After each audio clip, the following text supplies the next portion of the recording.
Greetings and salutations, listener. It is I, Eric J. Chucky, joined as always by the boy. Hey. This here's the Two Nerds Podcast, and today we're talking about warlocks. And listener, I'm sure you're sitting there going, "What, ye golly gosh, I sure am tired of Dungeons and Dragons." Please look back on the last fucking 5 years of podcasts and what we did in January, February. So it's not Steam releases, and it's not us finding a little Quizlet on Tumblr and going, all right, let's answer these fucking questions. So we're doing better than usual, Yeah. okay? No, and I'm sure you guys, if the views are any indication, are happy to listen to us talk about D&D, and we're happy to talk about D&D, and I'm excited to get back to the races. This is our second to last class for a while. We're going to let Artificer steep for a minute before coming back to it. You know what? We'll decide what Artificer we're doing when Wizards of the Coast decides what Artificer we're doing. I mean, they did. They finally published a book with it. For now. There's been 17 versions of Artificer. Forgive me for not fully believing that this one's the final one. Well, the PDF materials, and this is actually worth mentioning, that all the stuff we do from the Unearthed Arcana are never intended as, like, final product. Just when we were looking over Warlock earlier, there was some stuff they did on a stream that was the Kraken that eventually got reworked into Lurker in the Deep, which itself is still only an Unearthed Arcana. Yeah, it's playtest material. It's material that has not been given the official stamp of, we trust this to be balanced. Go ahead and play it. Ironically, usually the stuff we bitch about is the stuff from the core book. Not this time. Well, except for Warlock in and of itself.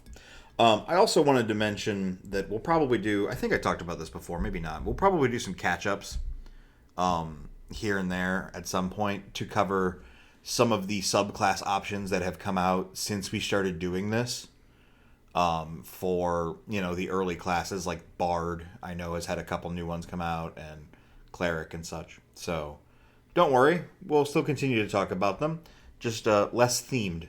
Yep. But today we are talking about warlocks. Warlock. You sell your soul for a modicum of power, and what does that bring you? For a small loan of your soul, you get to be kind of shitty. So I think the problem is, at least for me, well, I have two problems with warlocks.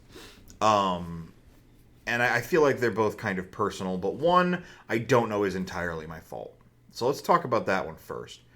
When you hear Warlock, when I hear Warlock, what springs to mind is more like evil wizard, right? Like a spellcaster, what is like tainted in some way. Yeah, basically. But the focus is on spellcaster. Yeah, basically. And that's not what Warlock is necessarily. No, it is... probably, and check me if I'm wrong here, but I think Warlock might be the most customizable class.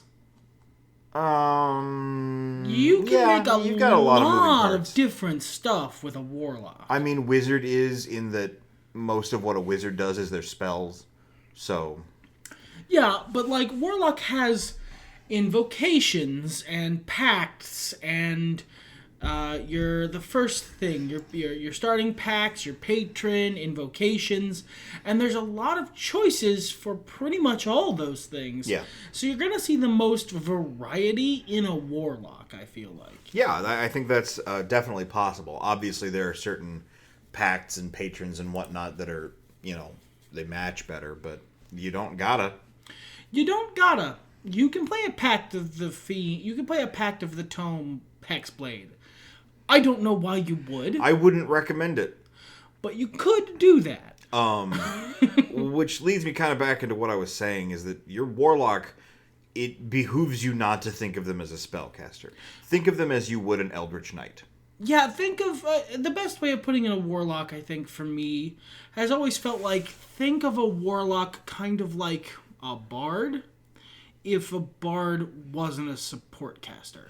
That's kind of why I went with Eldritch Knight, because... They're not tough enough. Not inherently, no. I mean, you get a D8 hit points. D8 and light to medium armor, depending on what you choose. But they're just not inherently tough enough to really reach the, Eldritch Knight, Paladin, fighter with some spells, they're much more... They don't do a lot of spell casting in general, but to me, they feel like in terms of overall beefiness and utility, they feel like the attack boy version of Bard. That sounds so backwards to me that I would never explain it that way, because Bard is a full spellcasting class about doing a lot of shit on your turn. Whereas Warlock, more often than not, you're just going to be full attack in. That's kind of where I'm coming from mentality. But I obviously also see exactly what you mean by that. Because your Bard is like... The Bard's spell list is so restricted that you're only going to be doing a couple of things. You can do a lot of stuff on your turn, but mostly it's to support other people. Right. Whereas for the Warlock, in most cases, the things you're going to be doing on your turn are to make you Warlock stuff. Which is mostly going to be attacking. Now, whether that attacking is through the Pact of the Blade and a Hexblade Warlock or a couple of other options, or hitting them with a sword, or whether it's with Eldritch Blast. And Eldritch Blast is just an A+ cantrip. It's fantastic, and Warlock can make it better. It's good for very any class. Easily. Like a good Eldritch Blast Warlock is a very big asset to their party, just through Eldritch Blasts. But the problem with Warlock as a chassis is kind of inherent in how their spellcasting works. Yes, this is my second problem with a Warlock, and this is probably something that wouldn't be a big deal for a lot of D&D players, but our specific situation... A lot of D&D campaigns. Yes. And speaking as your DM, I'm going to say that the problem with Warlock here is mostly on your DM to handle. It's not really anything you as a player can do much about. It's on your DM. Because the way Warlock spellcasting works is they get a very sharply limited number of spell slots. It maxes out at 4, and that's at 17th level. Yeah. For the majority of your time playing a Warlock, you're going to have 2 or 3 spell slots. But the big thing is, they're powerful because they're always cast at whatever the highest level spell you can cast at. So if they're damage spells, they're really good ones. And secondarily, they come back on a short rest. Now, the problem with that is... If you're playing a campaign that doesn't have a lot of time in the real world, a campaign where you don't have like 5 or 6 hours to sit around and play D&D, you're not going to have a lot of short rests available to you in a given campaign session unless you have multiple sessions that are one single day. Which, Dungeons & Dragons recommends 7 to 10 encounters between long rests. Oof. I mean, first of all, yeah, I understand it for balance reasons, but what are you doing in a day? Is it just random encounter table shit? Do you think people still do that? Because I don't. From what I've seen on D&D Reddits, because I'm on a couple of them, no one really does. It seems like most people, especially newer players, or more casual players, I guess, the kind who didn't grow up on chainmail, the minis game, not actual you know what, them too. They do like set pieces. They do, we hang out around town and then we fight the big bad, or we go on a quest and then we fight some minions and then the big bad. It's not this grueling slog. They recommend 7 encounters per long rest. And I can see why that would, as a DM, why that would make it a lot easier to balance the campaign. Because think about various campaigns I've DM'd for you. If I was throwing you 7 encounters reliably between long rests, I would have killed a lot more of you guys. Yeah, that's... But the problem is, speaking as a DM, who has DM'd more than just Dungeons and Dragons, that is a garbage way to tell a story. Yeah. If your primary goal in playing D&D is to tell a story over kick in the door and loot the dungeon, then... It's great for balance, but it's just a garbage way to tell a story. That's so much fighting, I, as a storyteller, cannot reliably spotlight cool things that happen in fighting, because there's only so many ways to say you stab him. So... that's just never going to be a thing I can do. So, for me as a DM, if I'm DMing a campaign for you, or if you have a DM who's like me, don't fucking play a warlock. Yeah. You're not going to enjoy it. Because you're going to feel way underpowered compared to the rest of your class, compared to the rest of the classes at the table, unless you're playing 4 warlocks. Which you can do, and none of you are remotely similar. Yeah, at least there is that. It's a shame, too, because I think the warlock has a lot of really cool options and ideas. Like you said, the variability of all of the powers that you could switch around and have different builds of, which, good lord, there's so many. We're not going into them the same way we don't go into every spell when we go across a spell class. Yeah, we didn't go over all the sorcerer spells because I got shit to do. I'm going to be honest. I mean, you can read the book, guys. We're just here to cast our pod, you know? There's a lot of cool shit. And there's a lot of cool shit that synergizes well. And it feels good to build. The funny thing is, you don't even have to dip into the actual warlock spell list for that. Right. Almost every pact has an expanded spell list. And given the number of spells a warlock knows, you can pretty much just know those spells. And maybe a couple others. So you could reasonably have like 6 warlocks in one party who don't share a single spell, share almost no abilities, and like it would be very, very different in how they approach combat. That's really cool. And if I were the kind of DM who can do that well, I feel like it'd be a great class. Unfortunately, I'm just not. Yeah. I think you could, but I think we'd have to be in a slightly different situation. And we'd all kind of have to agree on it beforehand. Well, yeah, I mean, for starters, it'd have to be all warlocks. Well, I mean, yeah. I think you could run a single warlock. I think you're talented enough. I just don't think your circumstances dictate that. Like, I would even have a hard time running a warlock in my Sunday campaign, and we usually have 2 times as many hours to spend. Just because it's like, shit takes time, man. How long are you guys fucking playing for? Yeah, like that's 7 encounters per long rest. How many sessions do you want me to devote to a single day? This isn't the movie Boyhood. I don't need to watch these D&D characters age in real time. This isn't 24. It's okay. Yeah, you have any more really good references? No. Oh, okay. All right. Well, that being said, I would love to take some time, and I might in the future, to get in and build a better warlock. I think it could be done really easily. I mean, really, you just have to change up how their spell list works a little bit. And not even a lot, just a little bit. For everybody that says Ranger sucks, even Revised Ranger is way better, but even Core Ranger wasn't that bad, just Beastmaster. It was just overcomplicated. But Warlock is just undertuned because of how powerful it could be in ideal circumstances. Because if you are playing a warlock in the ideal circumstance, you are probably one of the more powerful D&D classes. You have, by 7th level, you have 2 4th level spells per short rest. That's a lot of power, and not to mention you have the A+ top line cantrips in the game. Yeah. That you could modify to become even more powerful, or modify yourself to become even more powerful. But let's talk subclasses. Yeah, let's talk subclasses. Archfey is the first one. It's about making a pact. All of the Warlock subclasses are pacts with a specific kind of otherworldly patron. Yeah, the Warlock subclass is you have signed your loyalty to, however that works, with some larger, more powerful being from beyond the material plane. I think the default one that I see most players doing, or at least most memes about, is Tiefling Warlock signed over power to their dad, who is a demon. Yeah, Lucy, daughter of the devil, or whatever. Right, exactly. But yeah, and there's just the subclasses are just, you signed a contract with Nefarious Being Incorporated. Which nefarious being is it?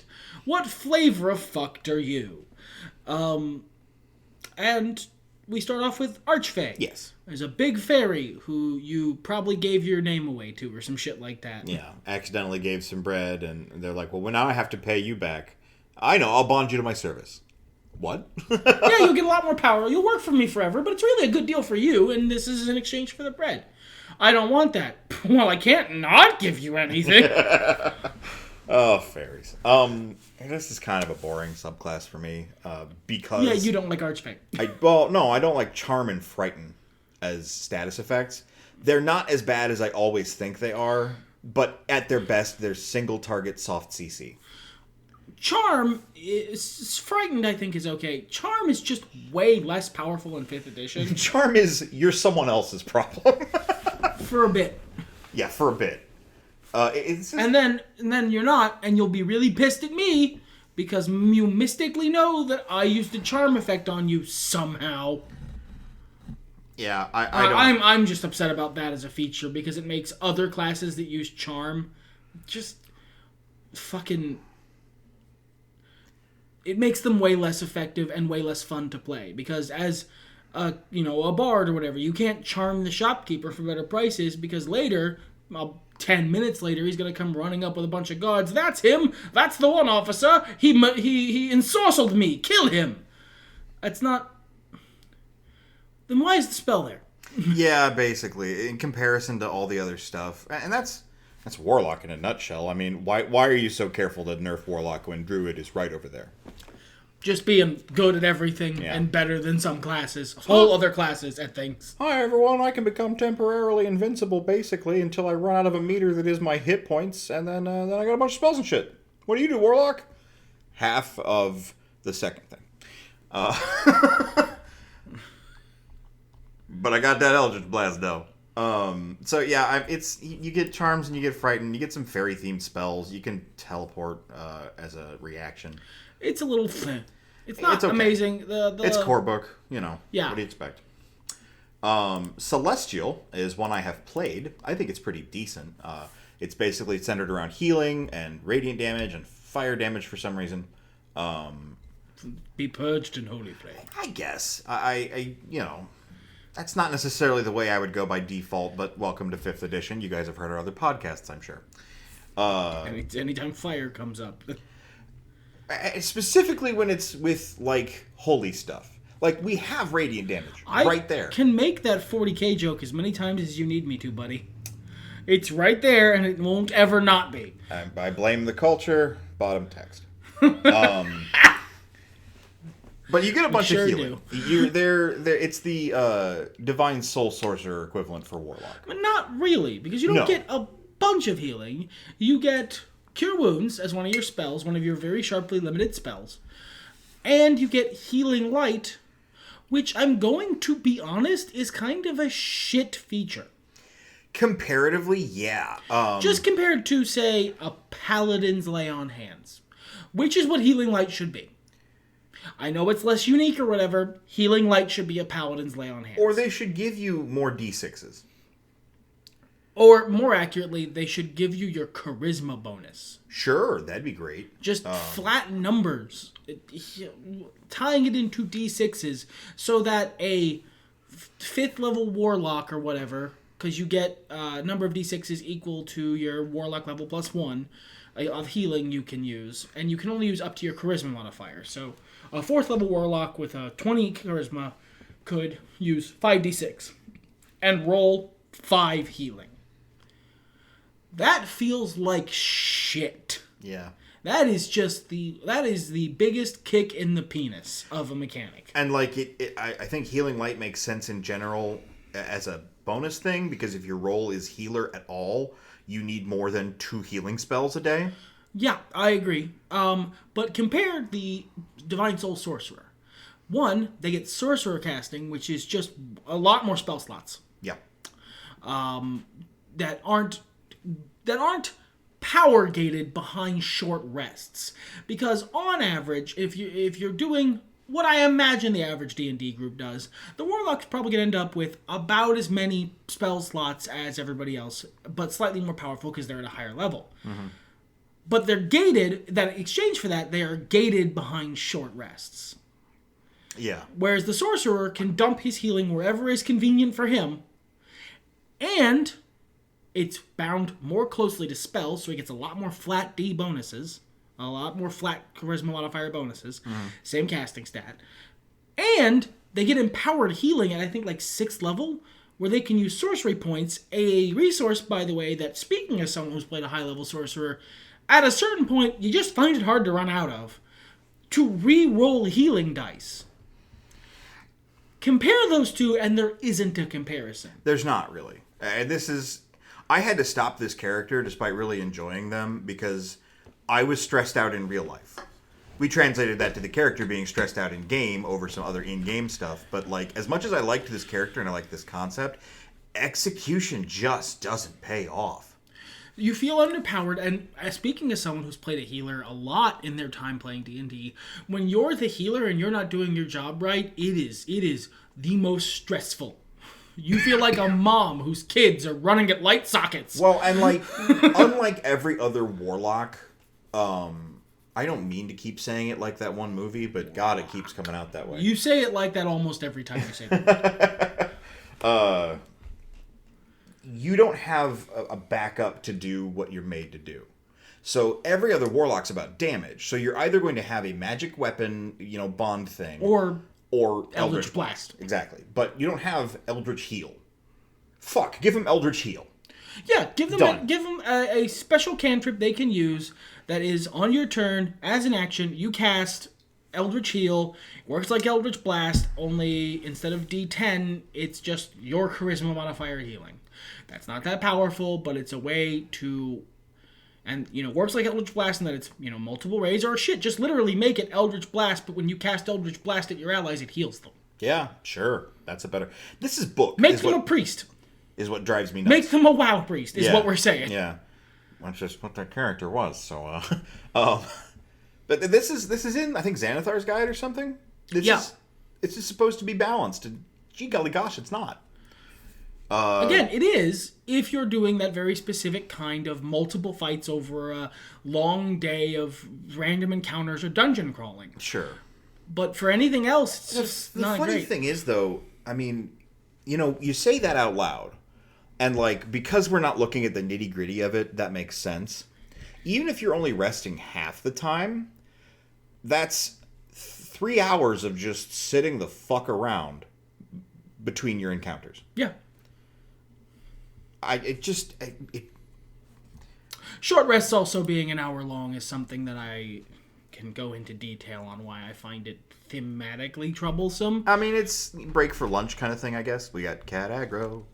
The cats want to be involved in the podcast. Cat literally right next to the microphone. And she only did it to move across the desk. She just needed to exert her power. That showed that she could. Wow, we're almost at 30 minutes and we have covered 2 subclasses. We have a lot to say. Told your ass this was going to be a long podcast. We have a lot to say. We have a lot to say. We've kind of been building this one up. Not as much as Half Elf, but I think... Well, it's because unlike Half Elf, it's not a meme. We both think this class has problems. It's got a lot of issues. And like Druid, we had a lot of problems there. But ultimately, Druid, at the end of the day, you can use it the one way, and it's ridiculously good. If you do the Druid, it's real fucking good. But if you're the warlockiest warlock who ever warlocked, and I've DM'd a pretty long stretch of just a very archetypal warlock. And he did okay. He was fine. He was above what I would consider average for D&D. He was very well built by a player who knows what he's doing, and he utilized good spells. But like he ultimately ended up changing classes. Yeah. And he played a wizard that was slightly less tuned and was still way more powerful. At much lower level. Yeah. It just, gosh, Warlock. Maybe give him like 1 more spell per day from the start. Or... just like something, I don't know. Don't gate it behind... I think honestly it's don't gate it behind short rests. They should be gated behind their own bespoke mechanic. That's a good idea, yeah. Well, let's roll on. We're not releasing a PDF to fix Warlock, so, this is just... I will someday, because I want to play one, and I want to give my players the ability to play one that doesn't blow, but you guys won't be getting it. No. I'm sorry. I've been doing a lot of groundwork for some custom D&D shit that I really want to see. So I don't know. Actually, if you guys want to see it, post in the comments. Like, I know we may say that as a joke all the time, but, like, you know, if it's actually something you're interested in, I can put together a PDF. Let me know. Most of you know us personally, so just ask. Yeah. I'll Dropbox it to you or something. Fiend, another core book. And you Warlock can tell patron. it's pretty vanilla. It's also It's weird. It's the Warlock. Well, I mean, yes and no. The spells make sense. You've got fire, which is okay. Fiend, that's fine. You got a stank cloud and hallow also, and blindness, deafness. So it's about fire and not being able to see, and also stinking sometimes. And the rest of the Warlock spell list, but like the features are. Yeah, This is if you could say anything is the archetype of Warlock, the bar against which other subclasses should be judged, it has to be this one because this is the Warlock. Yeah, and I think it makes sense thematically. This is one of the few times where I see a 5th edition class that makes thematic sense over like mechanical sense. There have been other times, but you get a luck bonus thing. The Devil's Own Luck, although they slightly renamed it. You get a resistance to a certain type of damage that you can change. Pick. Yeah. Great, and Silver ignores it, which is nice. That's kind of cool, yeah. And then you get Hurl Through Hell, which is a fucking awesome ability that does psychic damage because you just send somebody off on a horrible trip through the lower planes you for a second. send them off on the bad trip version of that thing that happened in Doctor Strange. What a cool feature, and I'm glad you get it at 14th level. I really fucking like Hurl Through Hell. Side note, I actually really like that the Warlock subclass Capstone, you get it at 14th level. Yeah. That makes it much more attainable for an average campaign. Speaking, again, with the experience that I have, I don't know that I will ever bother trying to DM a D&D campaign to level 20 in my life again. It is such a bitch to balance once you get to the high levels that it's just not worth the headache. Once you pass level 10, it starts becoming complicated. So the capstones, when I look at D&D classes, I've just literally stopped giving a shit about them. Like, I can't bring myself to give a fuck. Because you're just never going to get them. You're never going to get them. So taking them into account as to whether or not a subclass is good or not just doesn't feel right. It's also like it stopped me from multiclassing in the past, and it never should. No, just do it because you're just not going to get those things unless you are told at the beginning of the campaign we are hell bent for leather. We are going for level 20. Even considering them and whether or not you want to play a specific kind of subclass of any class just doesn't seem right. Because it's not worth it. Because you're not going to get it. Whereas with Warlock, 14th level is doable.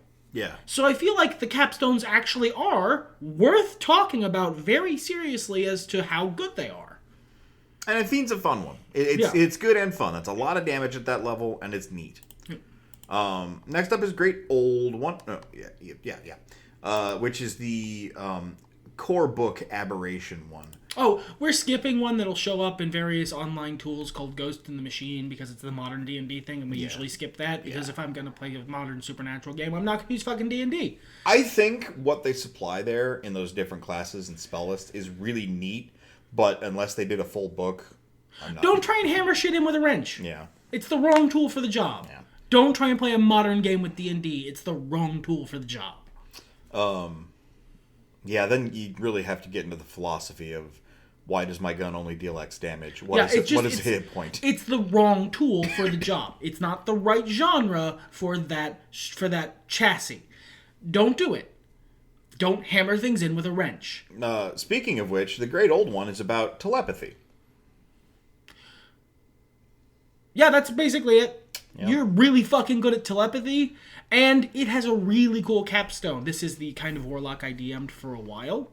The capstone of which would have been especially good with his particular patron.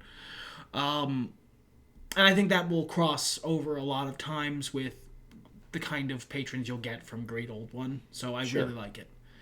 It's Create Thrall. You pick someone, you make them your bitch. They're charmed by you until their Remove Cursed is cast on them, which is only a 2nd level spell, but like has very specific spell availability. Yeah, and it's not one of those things that you're immediately going to think of. You know? Is it a second level spell? I want to say it is. No, third. I thought so. Yeah, but it's a lower level spell. Yeah, not a super huge spell, but not always available, and they have to know their curse first. Oh, it also happens if the charm condition is removed from it, which I think is if, like, you beat the shit out of them or something. Yeah. So you can't beat your minion. Yeah, you gotta be a good Great Old One patron. I always found this one underwhelming. This is not what I want out of my Great Old One. No, well, you're never gonna fucking play a Great Old One. No. Warlock anyway, so it's not for you. But it's just, I don't know, it just feels kind of weak sauce, especially compared to stuff like Hurl Through Hell. I don't know, Entropic Ward is really good. Oh, sure, I meant thematically weak sauce. Oh, that's I don't agree because, to me, you know, Eldritch beings from beyond space and time giving you the ability to rifle through other people's minds against their will really does make sense. The only other way of doing that would honestly require, again, its own bespoke mechanic, because you'd have to introduce some kind of sanity mechanic. I mean, my issue with it is I think they went to Arkham Horror to Modern Supernatural with the idea. I think the Aberration Sorcerer is more where you want to go with the I don't want to be slimy all the time. Well, and that's... Sometimes I don't want to be a gibbery, goopy slime boy. And that's fine. That's why the Aberration Sorcerer gives you the option to be pure psychic power also. I just feel like thematically, for what a Warlock is, subtlety is kind of a weird choice. You got me there. The one I saw played was an infiltrator, so it worked really well. Sure, yeah. And you know, I mean, it makes sense in the Arkham Horror sense. Like, it's perfect.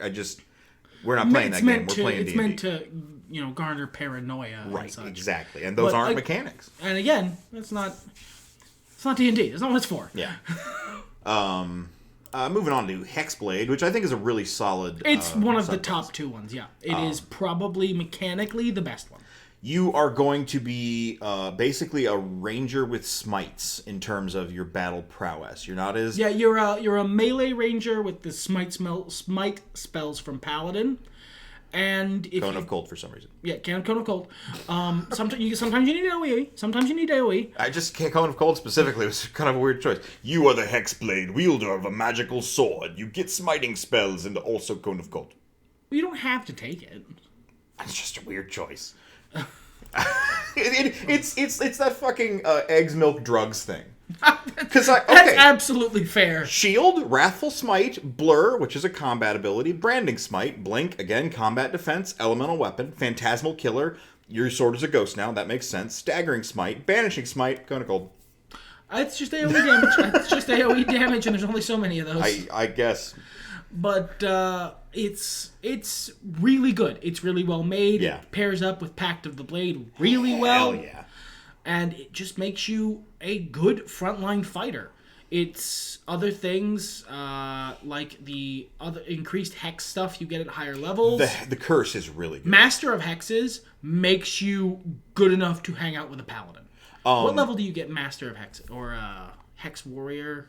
Armor of Hexes. Armor of Hexes, hell yeah. At 10th level, which is pretty high, but at 10th level, you are about as survivable as any given paladin. Sure. Because anytime someone hits you, you roll a d6. If you roll a 4, a 5, or a 6, meaning you have a 50% chance, they just miss. Fuck you. They miss. What about it? Well, the target of your Hexblade's curse, so the big bad. You're a single target tank, but you're a good one. Yeah. You have just a 50% miss chance at all times. And then at 14th level, your Hexblade's curse spreads. So basically, like Hunter's Mark, you can reapply it. Again, 14th level is achievable. That's really cool. Yeah. I like that you could actually do this with not a Blade Pact. I mean, you're kind of losing your first level Hex Warrior thing. Channeling shit through a weapon. Yeah. But nothing about the Hexblade's curse or anything else about the thing requires you to be using a melee weapon. I don't know why you wouldn't, because it's right there. Sure. Why would you give up one of your class features? But it's certainly not required. Yeah. So, you could make a Pact of the Tome Hexblade. I wouldn't recommend it. I don't know that you should, but... It does work. And better than... I would have given them Hunter's Mark. Yeah, as like a first level spell. Instead Now, of maybe to be shield. fair, Hunter's Mark does fall off in late levels. True. But in early levels... Oh, and it doesn't go up in level either. Yeah. Does it not get... You can't cast it at a higher level. If you do, I think it just lasts a little longer. Or like a stupid amount longer, but like unnecessarily so. That man died days ago. Whereas like Smite definitely upcasts very effectively. So. That makes sense. Good solid class subclass, though. I really like it. Also, better than I thought it was going to be, the Lulth Pact from Twitter. Yeah, we don't cover the Twitter ones a lot. Well, there's not a lot of them, and a lot of them don't get finished. This one's great. Yeah, this is hot. I kind of want to play this. Lulth's one of the characters in my setting. I've got 4 characters set up so far for your next D&D campaign, and that's not coming until, like, November at the earliest, so... And that'll be in a different setting in all likelihood. Yeah. So, basically... Lulth is a queen of the fairies now, the dark fairies. I didn't know that. I'm not keeping that. I'm just gonna warn you right now. But she's got some cool spells. Obviously, spider and poison-based. You can turn into a giant spider at first level. It's like a little weird mini rage. You get a bonus to AC. You get 3 temp HP per level. You get a climb speed. Slapping that on the Warlock chassis is really good, actually. Yeah, it really is. And you get your attacks do D10 poison damage until they scale as you level up. But starting out, it's a D10 poison damage. They scale like Eldritch Blast, basically. Yeah. So you get poison Eldritch Blast, and that's pretty cool. Also, you can, so long as you use the spells on your expanded spell list, the Lulth granted spells, you can cast those in spider form. Yeah. That's real cool. Druid. What my favorite part is Poisoned Beauty, which is basically you charm somebody and they have vulnerability to poison damage. So they take double damage from your next poison thing. You get kind of like a sneak attack effect, sort of. Honestly, it has like a mini rage along with kind of a mini wild shape. Yeah. Along with like a mini sneak attack. It's just really cool. It takes Warlocks. I'm just going to take a sort of a sample platter from the rest of the classes and turns it up to 11 in a really fun way. And again, their Capstone is fucking excellent because it's one of the best Nova Burst fucking abilities I've seen. Yeah. It is 12d10 poison or psychic damage, and if you hit them with your fucking Poison Beauty beforehand, my dude, 24d10 poison damage to which they have vulnerability. That's the other thing, is it's not just that it deals more damage, but it gives them vulnerability. Poison is as bad or worse than fire damage in terms of everybody resists this shit. Yep. A lot of things resist poison damage, and this allows you to get around that. And your Capstone, you can take something that is literally made of poison, a poison slime, and turn it from immune to poison to vulnerable to poison, and then hit it with 24d10 poison damage, and poison the poison to death. At level 14. This is a little OP, I think. But there's a lot of setup for it, and like... It requires you to really go in knowing that's what you want to do, and it requires the rest of your party let you do your thing.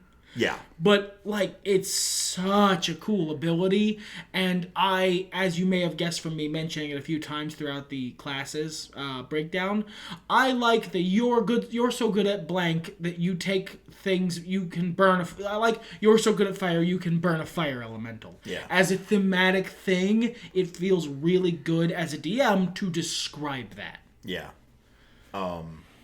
That's just fun. And turn it into a big old spider. This is the kind of shit I want from Druid. Honestly, this is a great Druid. Yeah. Like this, I would never make a servant of Lulth a Druid. With this available, they're just going to be Warlocks with this pact. Mm-hmm, sure. Because why would they be fucking anything else? I've been working on a shaman-style character with a Warlock chassis. And this is a great way to... Sure, yeah. This one is... And despite not liking Lulth, that is to say, I love Lulth, but that's because she's a garbage can. Not because I find her cool. How does that make you feel? She's not. She's a garbage can. But It's great. It's great as a DM.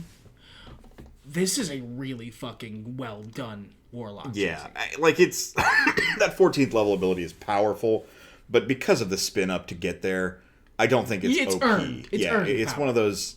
It's you do the Emperor's New Groove face when you get it all to go off right. Yeah.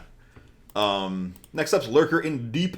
Y'all ever played an immensely popular video game on the PC, League of Legends? If you have, it's allowing. Done. I'm done talking. It's allowing.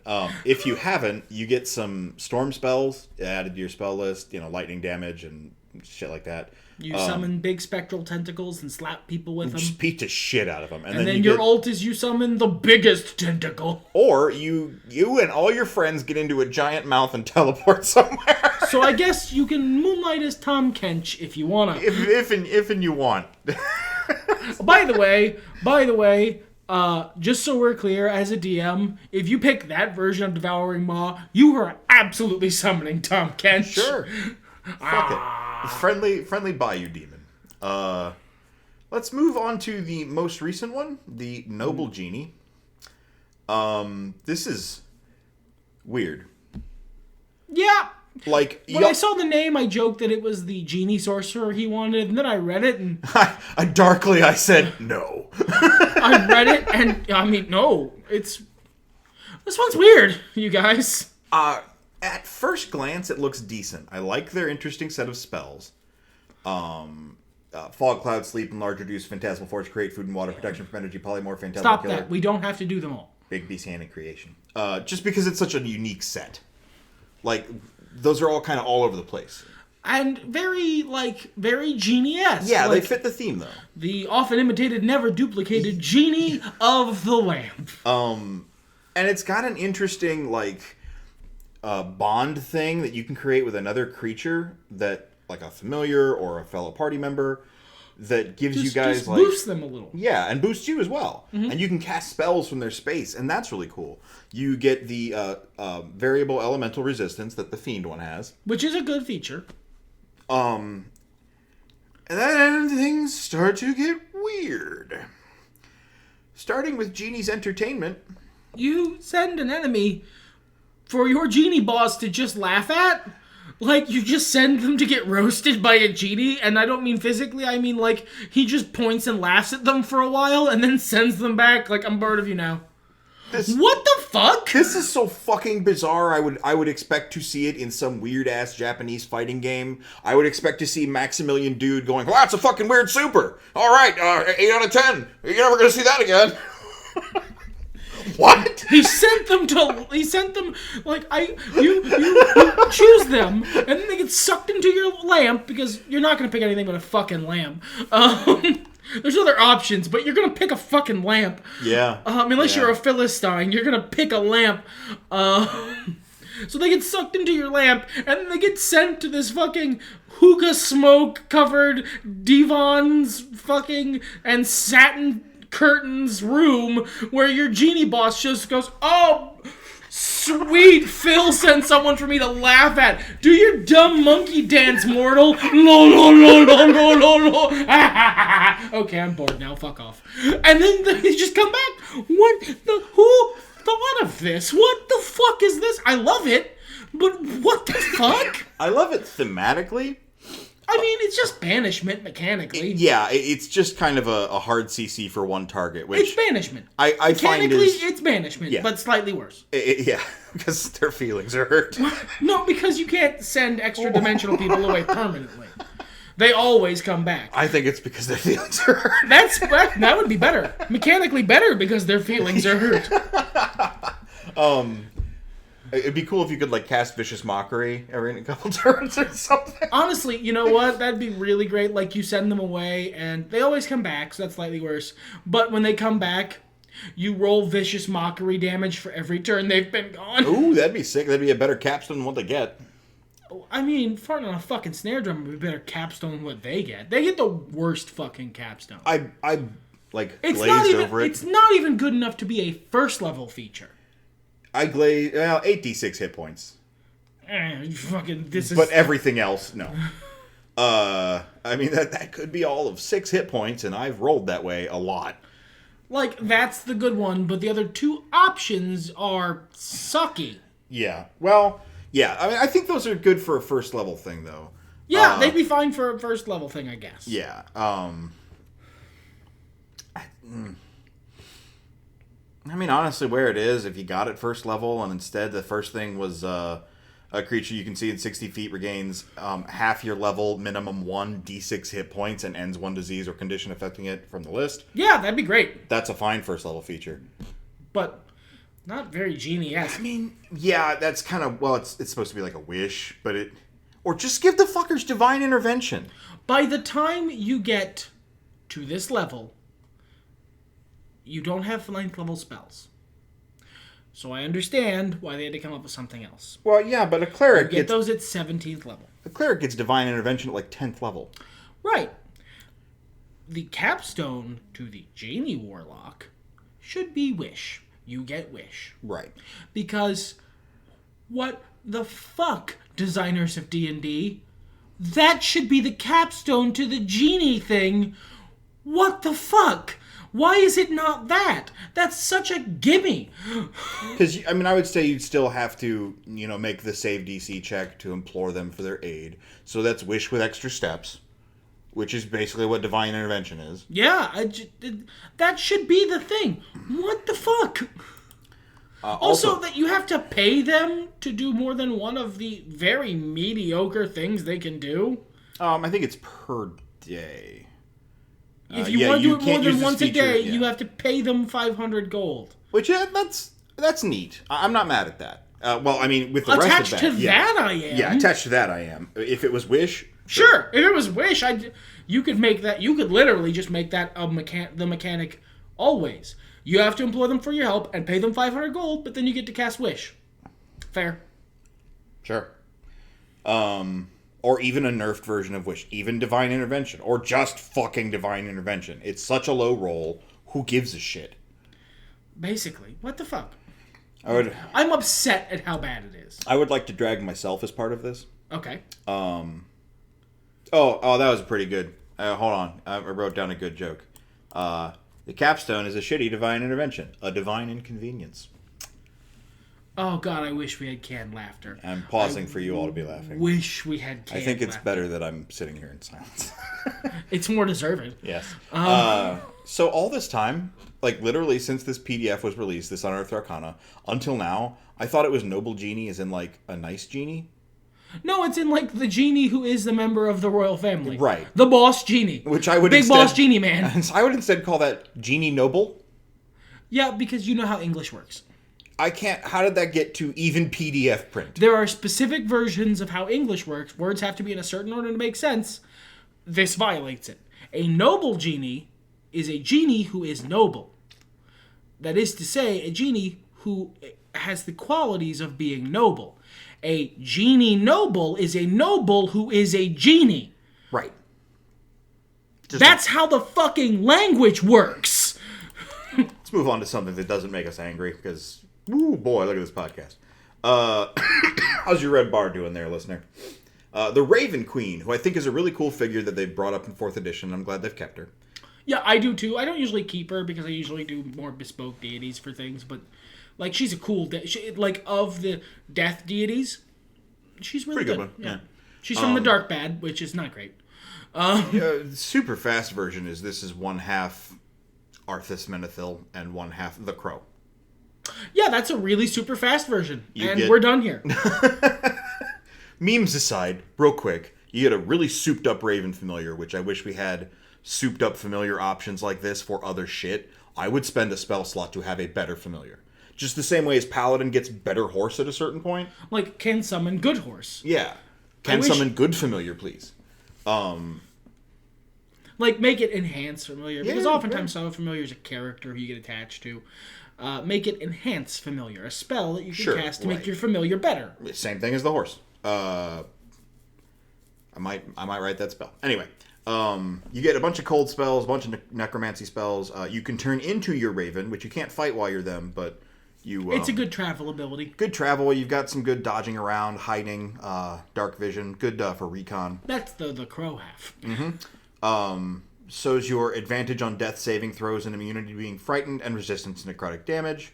And then, as a 14th level capstone, you can cast Finger of Death for freezies once per day. It's just, hey, you. Fuck you in particular. Now you're my zombie bitch. It's solid. It's not super interesting, but it's solid. Yeah, it's a decent pick. The Seeker is next. I like this one. But I can guess why, yeah. It's fucking weird.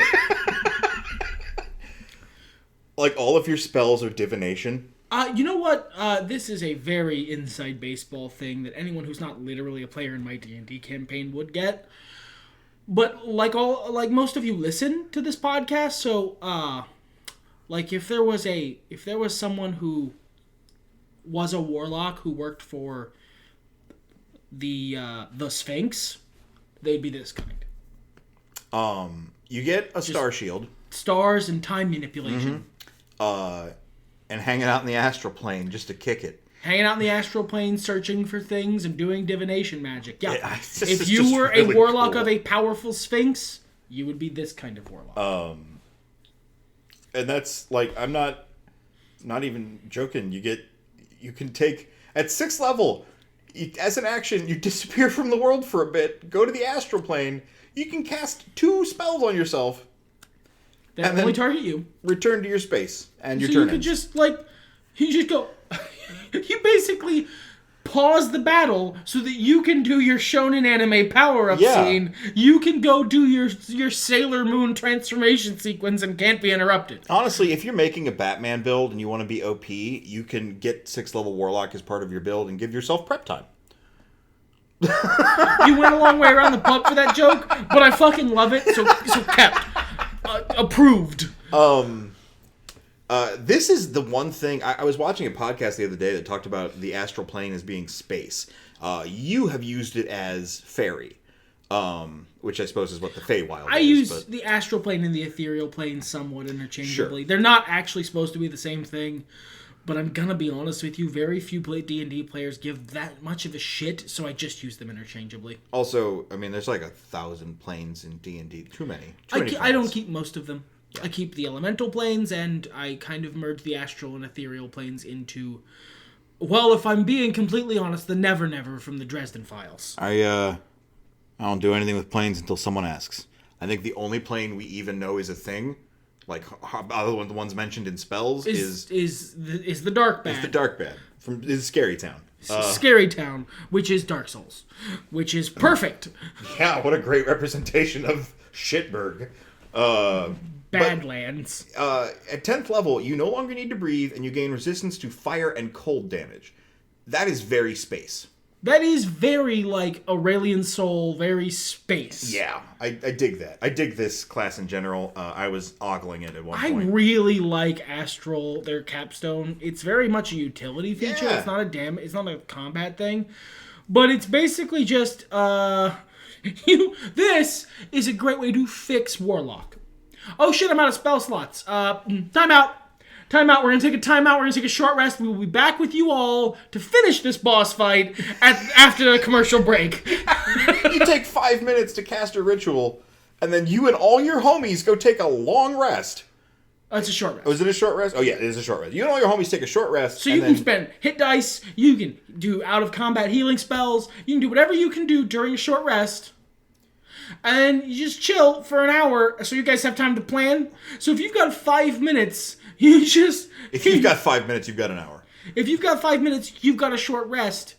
A+ Warlock mechanics, everybody. And then it's basically just, oh shit, it's the last moment before we fight the big bad. Okay, well, let's go into our menu. Can y'all keep him talking for a hot moment? I'll be right over here.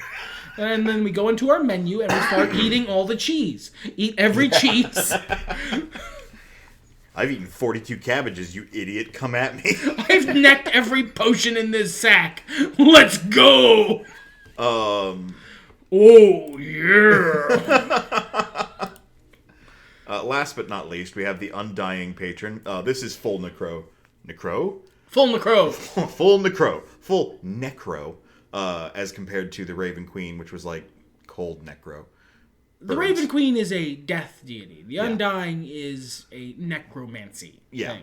Slightly different. You basically become sort of a zombo. You become a zombo who works for one of the big boy undead. Yeah. Like a lich or something. That's a cool thing to be. Yeah, you get... Undead have a harder time attacking you directly. You regain hit points when you use Spare the Dying. That's pretty cool. Yeah, that's cool because it doesn't... It makes you a better... It makes you... You can heal with a cantrip. Yeah, you can self-heal with a cantrip. Now, there's got to be a dead guy near you, but if you're playing with most DMs, you're making dead guys near you. Yep. So we'll just save his life, and good. I feel better. Yep. And then you kill him. Yeah, you're gonna finish him off. Die. Now live. Now die. Now live. Yeah. You get regeneration features, basically. Yeah, you can use a bonus action to get 1d8 plus your warlock level hit points back. And you can reattach severed limbs and shit. It's once a short rest, but it's pretty good. Yeah. I mean, as a bonus action, that's pretty hot, actually. Yeah. As a bonus action, that's real good. They're pretty good class fighters. Yeah. Train is here to give Train's opinion on Warlock. Train agrees with us because Train doesn't speak English and I'm his interpreter, and I say he agrees with us. Cool. I've heard some of his songs. He doesn't speak English. Clearly, he just jumbles words together. And... This is the part where I would do an impression of the band Train, but I'm not going to do that to the listener. I'm sure one listener who has made it 56 minutes into us bitching about Warlock. It's just not a very good class, but it could be. I'm not mad. I'm just disappointed. Son, I am disappointed. So, favorite subclass. Let's finish this podcast. Hexblade's mechanically the best, but honestly, it's the Lolth one. Same. It's fun. It's a good fucking time. Fucking shout out to the Seeker and Lurker in the Deep's pretty neat. There's stuff I like about it. There are a bunch of neat ones if Warlock was a better class. But yeah, Loth's the one I would. It's just a fun time. Yep. Hexblade is mechanically better, but the Lolth one is just fun. It's a fun fucking class. It's a fun way to adjust Warlock as a class. What about your least favorite? Can I see the list? Sure. I mean, it kind of has to be Fiend because it's just kind of vanilla. I had Noble Genie written down, but then I remembered I'm probably not getting to 14th level, so who cares about that shitty Capstone? I'm gonna go with Great Old One. Yeah, that's fair. Yeah, it's just I don't need telepathy that bad. So how would you subvert a warlock? Kind of hard to do, I think, because the pact is kind of intrinsic. I mean, it's the same way I would subvert a cleric or a priest. Yeah. You don't have a pact with this great being. You stole a slice of its power, which means it knows. Sure. And it's coming. The bad times is on their way. The Ghost Rider. Yeah. Man, now I wish the Infernal one had even more fire shit. Yeah, that's how I would subvert it. Is spawn. That's another thing that pisses me off. Is there's not a. You can't play spawn with this. No, there's not a proper spawn. Hexblade, basically, it's as close as you're gonna yeah. get. But yeah, that's how I would subvert it. Is to be spawn. Is to be someone who stole this power, who went back on their deal. John Constantine, I rooked you out of a bunch of your power. Die mad about it, bitch. I would probably just do someone who didn't read as Warlock. So what the other player did, someone who just was a different thing, didn't seem like a Warlock at all. Sure, I mean, we knew about it out of character, but it's not like he presented hard Warlock style. There were some points where he was like, let me talk to my patron real quick.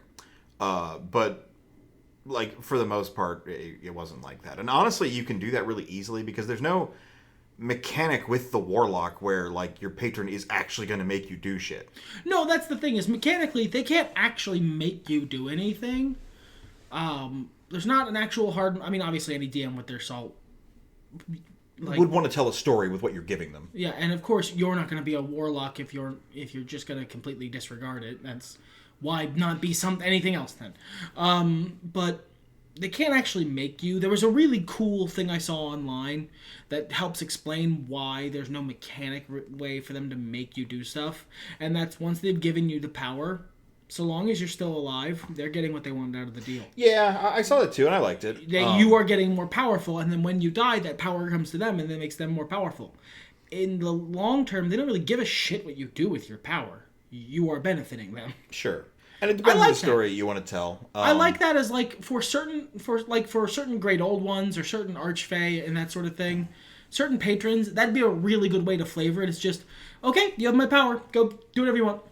What? Yeah, do whatever you want. Just if you die, I get the power back, so no net loss to me. If you get really, really powerful, and then you die, I get a bunch more power, which is super great for me.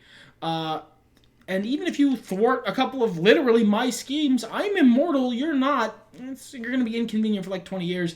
And then I'll have a bunch of the power that you gain from thwarting my schemes to then go do more schemes once you're nice and dead. Honestly, I don't even know 20 years, maybe like 2 years. I am a great old one after all. Yeah.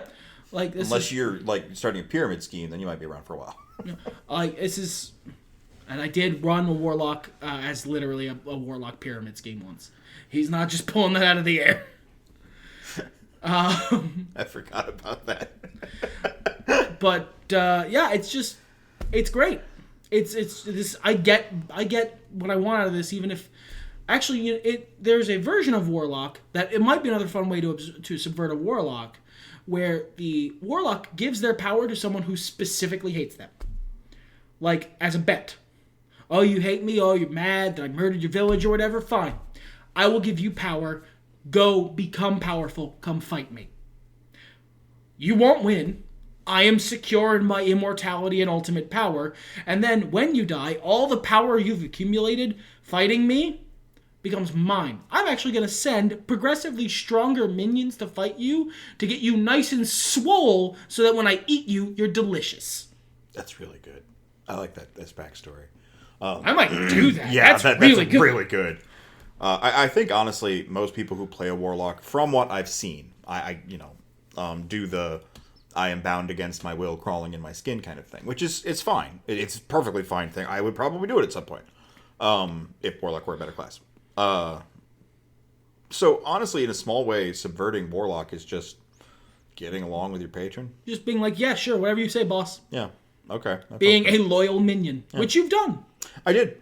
It was fun. I liked it. One of the reasons he has an issue with Warlock is because he's tried Warlock several times and it never works. Yeah. I think someday I will play a Warlock again. And this kind of folds into our next thing. How would you do this? Someday, when I've played some other classes, Bard and Wizard are first. Probably. Who knows?